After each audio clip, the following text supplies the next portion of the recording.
weather on NBC 10 Boston. Boston's most accurate forecast. So naturally, the first question is, all right, how much of that are we going to get? And the answer is none. None. Right. We've dodged a bullet here, Dennis. We're just north of where all of these people are impacted. Yeah. Thank goodness for us. If you have some family, friends, check on them in the mid-Atlantic right now, parts of the Midwest. They're dealing with it. Outside over the Charles River, it's just overcast skies. You'll see your headlines. Just a cold stretch out there with highs in the 20s and 30s. We got breezy winds that will make it feel colder as we move through the week.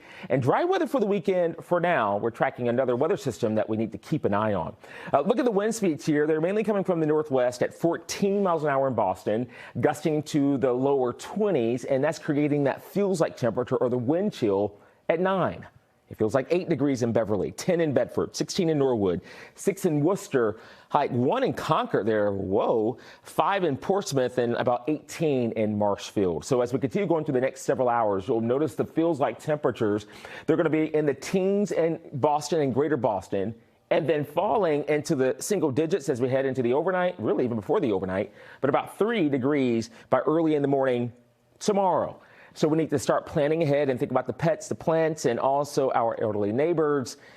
Yeah, it's going to be that cold stretch we're talking about. You'll see the feels like temperatures toward about 5:30 this afternoon. This model says about 8 degrees in Boston, about 2 degrees in Worcester. This will continue. Some areas below 0. That's toward Worcester at 6:30 in the morning, about 1 or so as we head toward about 6, 7 o'clock in the morning, maybe up to 3. And then you'll notice into the late morning, early afternoon tomorrow, we'll have some teens out there, even some single digits into tomorrow evening. So 'tis the season for this. Although the average high is about 38 degrees, it's still cold. It's January.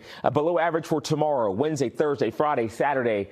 A little bit of a warm up, not much of one by the weekend. Middle 30s as opposed to the upper 20s. If you're looking for some significantly warm weather, you'll notice, look at this, even toward the next 8 to 14 days. Look at Florida.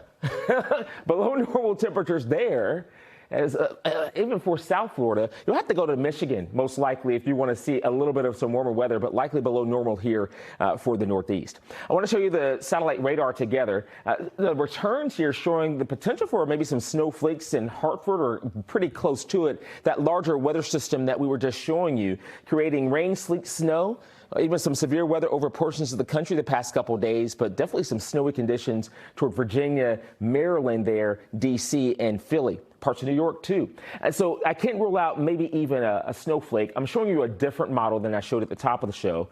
Might see a couple of snowflakes, even as far southeast as the Cape and the islands. I think there's a better likelihood of some BFX snow later tonight. Otherwise, most of us will be dry. We'll be seeing some sunshine and clouds for the next couple of days. Just want to show you one other system that we're watching later in the week. You might have heard a little bit about it. This is just one model pinpointing and painting a larger weather system that will blow up across the plains and move eastbound. Right now, we should stay south of that, I think, going into the weekend, or north of that, I should say. It's just going to stay south to us. And then you'll see toward the weekend, partly cloudy skies in the 10-day forecast. Mid-30s, 35 for Saturday, partly cloudy.